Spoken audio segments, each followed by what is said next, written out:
देखिए ऐसा है, 2019 में किसी ने कल्पना की थी पश्चिम बंगाल में हम 18 सीट जीतेंगे। 2014 में तो 2 ही सीट थी। किसी ने कल्पना की थी 2 बार हमारी त्रिपुरा में, 2 बार असम में सरकार बनेगी। तो कल्पना के परे बहुत सारे काम होते, क्योंकि मोदी जी ने प्रो इनकम्बेंसी नाम का शब्द जो है राजनीतिक शब्दकोश में गढ़ लिया है। दूसरी बात मैं बताना चाहता हूं, इन्होंने अभी बात की कि महंगाई, बेरोजगारी, बात सही है, ये मुद्दे होते हैं, परंतु विकल्प कौन है इसके लिए, इसका भी जवाब जनता इसी सर्वे में देती है कि मोदी है तो मुमकिन है इन पर काम करना। मैं इसका उदाहरण देता हूं, मध्य प्रदेश में 18 साल की सरकार हमारी, वहां पर बेरोजगारी दर 2%, राजस्थान में 5 साल की सरकार आपकी 20% का बेरोजगारी दर, इसलिए वहां पे डिलीट और हमारी रिपीट। उसके अलावा मैं आपको उत्तर देता हूं, देखिए 48 पेपर्स लीक हुए थे समाजवादी पार्टी के शासनकाल में, अनिल कुमार यादव को बर्खास्त हाईकोर्ट ने किया था मान्यवर, और आप पेपर लीक के बारे में बोल रहे हो, जिन्होंने पुलिस थाने एक जाति के, एक समाज के लोगों से भर दिया था। इनफैक्ट टाइम्स ऑफ इंडिया की क्या हेडलाइन आती थी कि यादवाइजेशन ऑफ पुलिस फोर्स, इस प्रकार की हेडलाइन कभी देखी है आपने? तो मुझे लगता है कि कम से कम बीजेपी का दुष्प्रचार था। भाटी जी, मैं आपके बीच में कभी नहीं बोलता, भाटी जी आप मेरे बड़े भाई, दुष्प्रचार झूठा सिद्ध होता है। भाटी जी मैं आपके बीच में नहीं बोलता, मेरे पर इतनी कृपा तो बरसाइए। फर्जी आंकड़े मत रखो, फर्जी आंकड़े अपने समय पर बोलिए ना। मैंने बताया भाटी जी अपने समय पर बोलिए, ये वो वाला चैनल थोड़ी है आपको मौका पूरा देने। आंकड़े रखोगे तो मैं विरोध करूंगा। अरे पर आप क्लास मॉनिटर, मैं अकेला आदमी हूं विपक्ष से, सारे पैनलिस्ट एक तरफा बीजेपी के पक्ष में बोल रहे हैं। आपकी मैं अकेला पत्रकार आपको नहीं दिख पा रहे हैं, आपको निष्पक्ष विश्लेषक नहीं दिख पा रहे, सभी दुश्मन दिखते हैं। आपको केवल कांग्रेस दिख रहा है। Let's bring elephant in the room. ये हमेशा क्या हो गया कि सारे तो हवा बना रहे हैं बीजेपी की, सारे ओपिनियन पोल हमारे खिलाफ, अब इन्हें निष्पक्ष भी कह रहे हैं, सारा मीडिया हमारे खिलाफ हो गया है। अरे बॉस, जनता अगर नहीं चुन रही है तो मीडिया नहीं, सारा मीडिया नहीं है। आपके पैनल में जो दोनों भाई बैठे हैं, दोनों बीजेपी के समर्थक। अच्छा, इस पे एक वाक्य लाइटर नोट पे, पार्टी और सतीश के दोनों निष्पक्ष पत्रकार अपनी बात, एक लाइटर नोट पे, एक वाक्य लाइटर नोट पे अगर आपकी अनुमति हो। जी जी, कुछ समय पहले तक कोई मतलब नहीं है, सतीश जी एक वाक्य केवल, कुछ समय पहले तक आरएलडी आप ही के साथ। सतीश जी आप तो इतना बढ़ चढ़ के मेरा सुन रहा हूँ आपको जो है। आज अगर आरएलडी पैनल में हमारे साथ आ गई है तो चौधरी चरण सिंह जी को क्यों आपने? देखिए आरएलडी के रोहित अग्रवाल भी काफी देर से वेट कर रहे हैं, क्योंकि सतीश जी और हर्षवर्धन जी को बोला गया, तो लेट्स टेक देयर कमेंट। मैं बोल रहा हूँ ना, ये भाटी जी का कोई ठिकाना नहीं कि आज किस पार्टी में कल कहां चले जाएंगे। हमारा तो ठिकाना है भाई, मैं जो था वही रहूंगा। मैंने कभी पार्टी नहीं बदली जीवन में। भाटी जी के आप अपने शब्दों को सुधारिए, और इतनी नफरत ठीक नहीं है। आप बात कर लो शाहजाद जी से, बढ़िया विपक्ष से इतनी नफरत ठीक नहीं है। ना वो ऐसे नहीं। देखिए आप अपनी मानसिकता मत दर्शाइए चैनल पे बैठ के, आप मुझे व्यक्तिगत टिप्पणी करने लगे। मैंने कभी जीवन में पार्टी नहीं बदली, मैं बदलता भी नहीं। कैसे कह सकते हो कि कहां जाएंगे? गलत है ना, आपकी टिप्पणी गलत है। अरे आप बोल रहे हो बीजेपी के पक्ष में, तो हम कह रहे हैं इसमें कोई गलत है। बीजेपी के पक्ष में बोल रहे हैं, आपको कुछ जो सच्चाई आप समर्थन भी करोगे, शर्माओगे भी। फिर बीजेपी के पक्ष में नहीं बोल रहे, छाती ठोक के बोलो। अगर बोलना है तो डरता क्यों? मैंने तो कहा कि मैं मोदी समर्थन हुआ, उसका कुछ फर्क पड़ेगा क्या? फिर झिझकता क्यों हो? सुनना ही नहीं चाहते, आपको समझ में नहीं आ रही है। मैंने कहा कि आपका गठबंधन किया वहां पे, अरे आपका कुछ फर्क पड़ेगा, लेकिन आप लड़ते रहे मध्य प्रदेश में और सब जगह, इतना डिले किया, तो ये क्या नहीं बोलेंगे? ये बोलो आप, कौन रोक रहा है आपको? बस ठीक है जी जी। मैं बीजेपी विरोधी हूं तो मैं डंके की चोट पे कह रहा हूं विरोधी हूं। आप समर्थक है तो आप कहो कि आप समर्थक है। नहीं ऐसा नहीं, मैं नहीं हूं। अभी क्यों हो रही है आपके जैसा?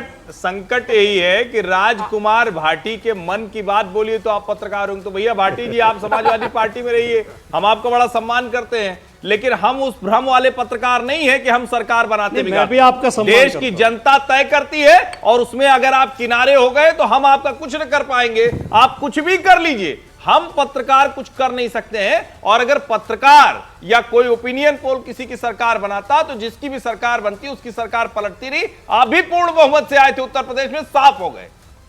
जी देखिए, मैं फिर बोल रहा हूं कि ओपिनियन पोल जब भी आता है तो इस तरह की बात, रोहित अग्रवाल बेचारे इंतजार कर रहे हैं। एक ओपिनियन पोल रोहित अग्रवाल भी दे रहे हैं, और वो भी एक इंटरेस्टिंग ओपिनियन पोल दे रहे हैं, क्योंकि उन्होंने अरसे बाद एक जयंत चौधरी का बयान याद है, उन्होंने बोला मैं चवन्नी नहीं हूं, मैं पलट जाऊंगा, लेकिन वो पलट गए। अब मैं नहीं बोल रहा कि आगे क्या है, इसके ऊपर मैं राय ले लेता हूं रोहित अग्रवाल की।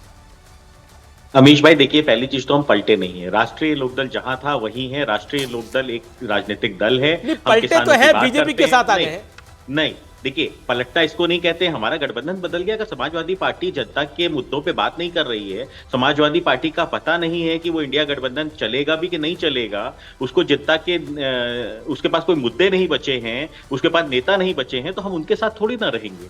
हम तो उस गठबंधन के अंदर, हमने सिर्फ गठबंधन बदला है। राष्ट्रीय लोकदल राजनीतिक दल है, राष्ट्रीय लोकदल वहीं पे है, किसानों की बात कर रहा है, युवाओं की बात कर रहा है, मुद्दों की बात कर रहा है, महिलाओं की सुरक्षा की बात कर रहा है, तो राष्ट्रीय लोकदल नहीं पलटा है। तो इसलिए ये कहना कि हम पलट गए हैं, तो हम बिल्कुल नहीं पलटे हैं। दूसरी बात, हम आपके अगर ओपिनियन पोल की बात करें जी। तो देखिए, हम ये कह रहे हैं कि एनडीए 80 की 80 सीटें जीत रहा है। मैं भाटी साहब की जो दिक्कत है वो समझ सकता हूं। वो समझना चाहते हैं कि भाई ये 3 सीटें कौन सी दे दी आपने हमें कि हम जीत रहे हैं, एक बीएसपी कौन सी जीत जाएगी? भाटी साहब भाटी जी भी हंस रहे हैं इस बात पे। बीएसपी कौन सी जीत जाएगी, और समाजवादी पार्टी और कांग्रेस गठबंधन कौन सी सीट जीत रहा है? तो भाटी साहब का तो बिल्कुल क्लियर है। भाटी साहब ने खुद कहा कि आप ये कह सकते हो कि एनडीए गठबंधन 1 नंबर पे आएगा, हम 2 नंबर पे आएंगे। तो आप सोचिए, एक तरफ कॉन्फिडेंस है जहां पे एनडीए गठबंधन कह रहा है कि हम 80 की 80 सीट जीत रहे हैं, एक तरफ भाटी जी खुद कह रहे हैं कि हम नंबर 2 पे रहने वाले हैं। तो बिल्कुल सर, आप नंबर 2 पे ही रहने वाले हैं। जनता आपको धीमे धीमे नंबर 2 से भी समाप्त कर देगी। और आपकी मैं तकलीफ समझ सकता हूं, आप भी समझना चाहते हो, ये उत्तर प्रदेश की 3 सीटें आपको दे कौन सी दी आखिर? भाटी साहब, जो आपको लग रहा है कि हम जीत सकते हैं, क्योंकि अमेठी और रायबरेली में भी अगर कांग्रेस कैंडिडेट नहीं दे पा रही है अपनी पहली लिस्ट में, तो आप खुद समझ सकते हैं कि इनके अंदर कॉन्फिडेंस की कितनी कमी आ चुकी है। जी। अब इसके आगे भी कुछ कहना, इसके आगे भी कुछ समझना कुछ रह नहीं गया। और इस बात को कहना बंद कर दीजिए कि जी भाटी साहब का जवाब तो ले लें। ये एक भाटी साहब आपके पुराने साथी हैं। नहीं, मैंने रोहित राजकुमार भाटी, रोहित भाई ने कहा कि 80 की 80 एनडीए, रोहित भाई ने कहा कि 80 की 80 सीटें एनडीए जीतेगा यूपी में। हमें कोई एतराज नहीं, वो एनडीए के सदस्य वो कहेंगे, शहजाद पूनावाला कहें 80 की 80 जीतेगा, हमें कोई एतराज नहीं है। मैंने तो एक मौलिक बात कही थी कि पैनल में केवल मैं अकेला हूं जो विपक्ष की बात कर रहा हूं। अब इस बात पर नाराज हो गए हमारे साथी।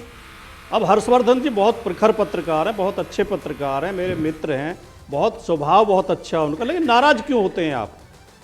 जब आप मोदी जी का मैं आपको बताता हूं, बीजेपी का समर्थन करते हैं, एनडीए का समर्थन करते हैं, खुल के करते हैं, तो इसमें नाराज होने की क्या बात है? तो इस बात पर हंसी भी नहीं आती, गुस्सा भी नहीं आता।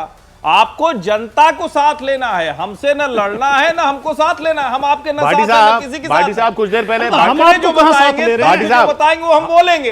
भाटी साहब हमें आपसे कोई उम्मीद नहीं है कि आप हमारे साथ नहीं, आपकी उम्मीद हम पूरा करने के लिए पत्रकारिता में थोड़ी ना है। भाटी साहब कुमार भाटी जी या अखिलेश यादव या बसपा या भाजपा कह रहे कि आप पाला बदल लो, किसी की उम्मीद आप पूरी हमारी करने के लिए तरफ आ नहीं जाओ। आए। अगर हमसे आप उम्मीद रखें तो हमेशा निराश होंगे, बारंबार निराश होंगे।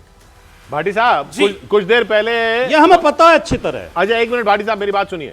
ये आंकड़े आ रहे हैं ओपिनियन पोल के। कुछ देर पहले कांग्रेस के साथी हमारे साथ थे, उनसे भी हमने यही सवाल पूछा।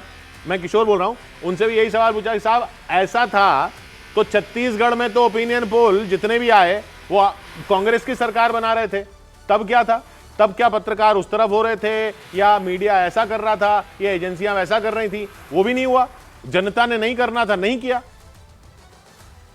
और मध्य प्रदेश में अगर हम देखें तो किशोर जी, बड़ी लैंडस्लाइड विक्ट्री नहीं दिखा रहे थे। मैंने ओपिनियन पोल पर कोई सवाल नहीं उठाया। मैंने ये नहीं कहा कि एजेंसी की नीयत खराब है जी। मैंने केवल ये कहा कि ये सही सीट भाटी जी पर आप एक सवाल क्योंकि 2019 मेरी बात से कई पैनलिस्ट सहमत हैं। उत्तर प्रदेश एक बड़ा राज्य है और आप खुद बताइए, और ये सवाल मैं आपसे, आप इसको पॉलिटिकली भी भापिए और अर्थमेटिकली भी भापिए।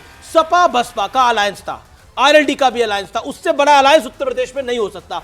उस अलायंस के बावजूद बीजेपी 65 सीटें जीत कर आती है उत्तर प्रदेश के अंदर। ये कोई सामान्य 64